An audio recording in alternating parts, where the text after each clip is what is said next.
Olá, pessoal! Eu sou uma fêmea ingurgitada de Rhipicephalus micrópolis, também conhecido vulgarmente como carrapato dos bovinos, e estou aqui para falar um pouquinho sobre a nossa biologia e evolução, visto que nós possuímos grande importância econômica, social e ambiental. Como as minhas patinhas não permitem que eu escreva, eu pedi para o meu amigo pesquisador desenhar por mim, ok? Então vamos lá! Sem dúvidas, um dos grandes desafios enfrentados pelos estudiosos é compreender a imensa diversidade de formas e funções existentes nos seres vivos. Por isso, é fundamental estabelecer as relações entre esses seres e seus ancestrais. Em 1859, um humano muito inteligente chamado Darwin publicou um livro sobre a origem das espécies, e isso foi um marco no pensamento científico da biologia. A partir de então, a simples catalogação das espécies existentes, que antes eram consideradas imutáveis, deu lugar ao reconhecimento de que todas as formas de vida estariam relacionadas de uma maneira ou de outra e que teriam evoluído de ancestrais comuns. Desde então, os pesquisadores vêm tentando descobrir métodos que permitam expressar essas relações. Como não podemos observar diretamente o processo de evolução, por questões óbvias, as árvores filogenéticas permitem inferir etapas do processo evolutivo. Cientistas de várias partes do mundo têm se ocupado em pesquisas sobre o carrapato dos bovinos. E, embora já exista muita informação científica produzida, elas estão dispersas em vários livros e artigos científicos, o que dificulta um pouco a reunião dessas informações.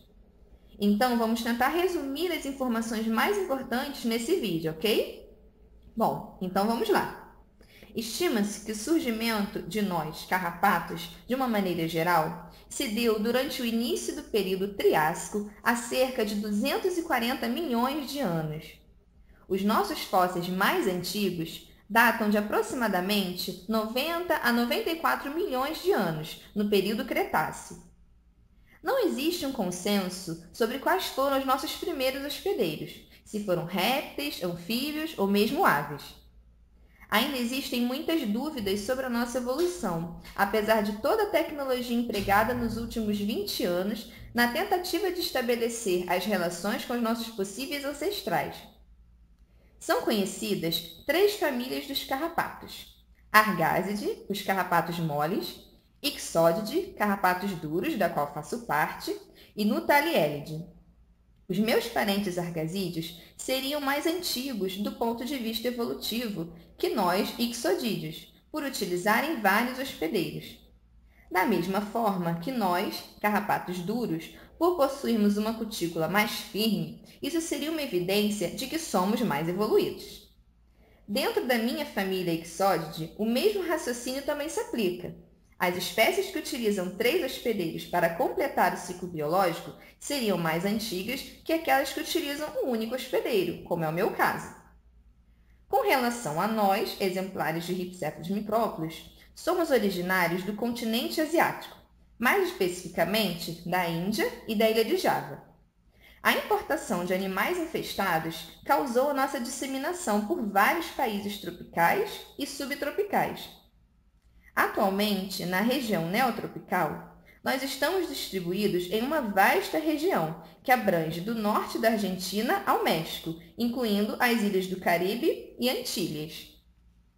Acredita-se que, no Brasil, a nossa introdução tenha sido feita a partir da importação de animais comprados do Chile no início do século XVIII.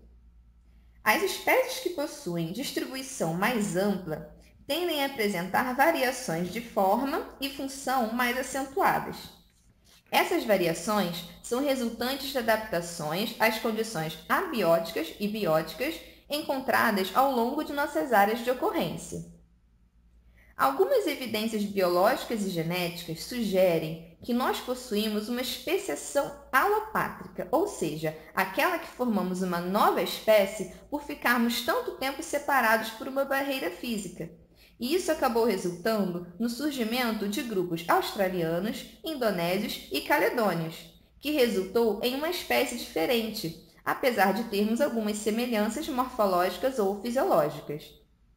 Esses resultados suportam a hipótese de que, Pelo menos 2 espécies diferentes evoluíram sob o nome de Rhipicephalus micrópolis. Essas espécies devem ser redefinidas após inspeção cuidadosa da espécie tipo e posterior análise da fauna de carrapatos locais, incluindo estudos com várias cepas de carrapatos de cada localização geográfica. Erros na identificação de uma espécie podem ocorrer, como é o caso do Rhipicephalus micrópolis e o Rhipicephalus sanguíneos, por exemplo. Em 1888, eu fui registrada por Canestrini como Boófilos micrópolis. A antiga taxonomia englobava 74 espécies no gênero Rhipicephalus. Porém, em 2003, 5 espécies do gênero Boófilos foram movidas para o gênero Rhipicephalus e este passou a ter 79 espécies. Então, antes eu me chamava Boófilos micrópolis e agora me chamam de Rhipicephalus micrópolis. Foi difícil se acostumar, viu?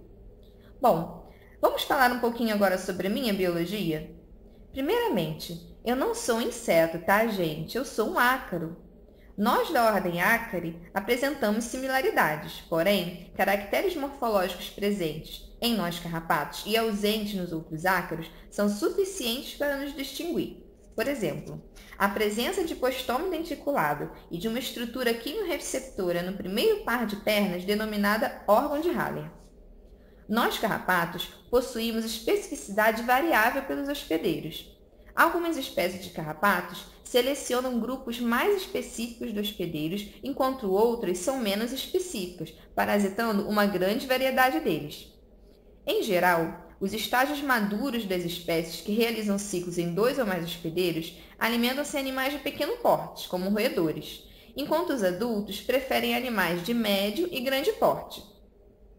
Tais variações na relação parasita-hospedeiro podem ser influenciadas por fatores relacionados a nós, carrapatos, como, por exemplo, nosso comportamento durante a busca pelo hospedeiro, a altura da vegetação em que os carrapatos ficam esperando pelo hospedeiro, a resposta a fatores estimulantes específicos de um determinado hospedeiro, tais como odor e concentração de CO2 resultantes da expiração, e as propriedades da nossa saliva, no sentido de neutralizar as reações de homeostasia do hospedeiro. Existem ainda os fatores relacionados ao hospedeiro, como a eficiência dos mecanismos de defesa contra as infestações por carrapatos, tais como barreiras físicas no corpo, comportamento de autolimpeza e reações imunológicas. Eu, Rhipicephalus micrópolis, sou um artrópode e pertenço à família Ixódidae.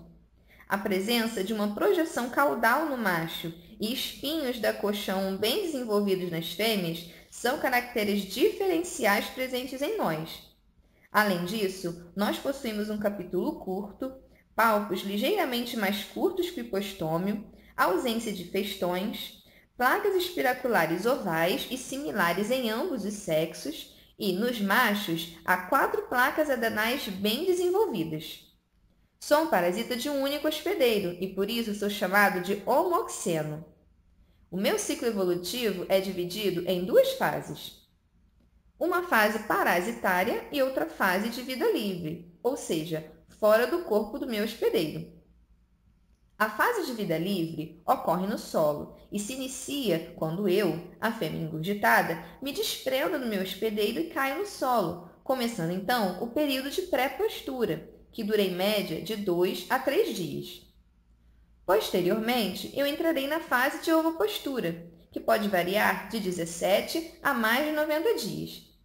Infelizmente, com o término da minha postura, eu irei morrer. Gente, eu sei, isso é muito triste, parece injusto, mas é a vida, né? Mas o importante é que depois disso as minhas larvinhas vão eclodir, e isso pode variar de 5 a 10 dias, podendo durar mais de 100 dias. Um período de 4 a 20 dias é necessário para que as larvas tornem-se infestantes. Em condições ótimas de temperatura e umidade, o ciclo de vida livre pode durar 28 dias. Porém, essa fase de vida livre sofre variações em decorrência das alterações da temperatura e umidade. A fase de vida parasitária se inicia com a fixação da larva infestante no hospedeiro, seguida pela sua alimentação e trocas de cutícula até a fase adulta. Nós realizamos nosso acasalamento em cima do hospedeiro mesmo. E após o nosso engurgitamento, nós, fêmeas totalmente engurgitadas, caímos no solo, enquanto que os machos continuam copulando com as outras fêmeas. Bom, todo esse período dura, em média, de 18 a 26 dias no Brasil Central. Os nossos hospedeiros preferenciais são os bovinos. No entanto, outros animais podem servir de hospedeiros para a nossa espécie. Quando ocorre alta infestação em gado, nós podemos, eventualmente, parasitar humanos durante a manipulação do animal. Esquemas taxonômicos fornecem o quadro evolutivo das espécies, que todos os pesquisadores usam para ajudar a interpretar a biologia e fenótipos das espécies que estudam. Felizmente, tem havido muito progresso na compreensão da nossa filogenia desde meados da década de 90. No entanto, ainda existe muita discordância ou até mesmo falta de informação sobre as relações de outros carrapatos e onde e quando nós evoluímos. O estudo do genoma mitocondrial, por exemplo, de cada uma das subfamílias de carrapatos e de seus grupos de irmãos potenciais podem revelar ainda mais sobre a nossa sistemática. Como vocês puderam perceber, muitas dúvidas ainda permanecem, mas a comunidade científica continuará a procurar as respostas às perguntas de longa data sobre a nossa evolução. Bom, galera, espero que eu possa ter ajudado vocês a compreender um pouco mais sobre nós, mas agora eu preciso terminar o meu ciclo. Tenho muitos ovinhos por ovipor ainda e nossa espécie precisa perpetuar. Tchauzinho!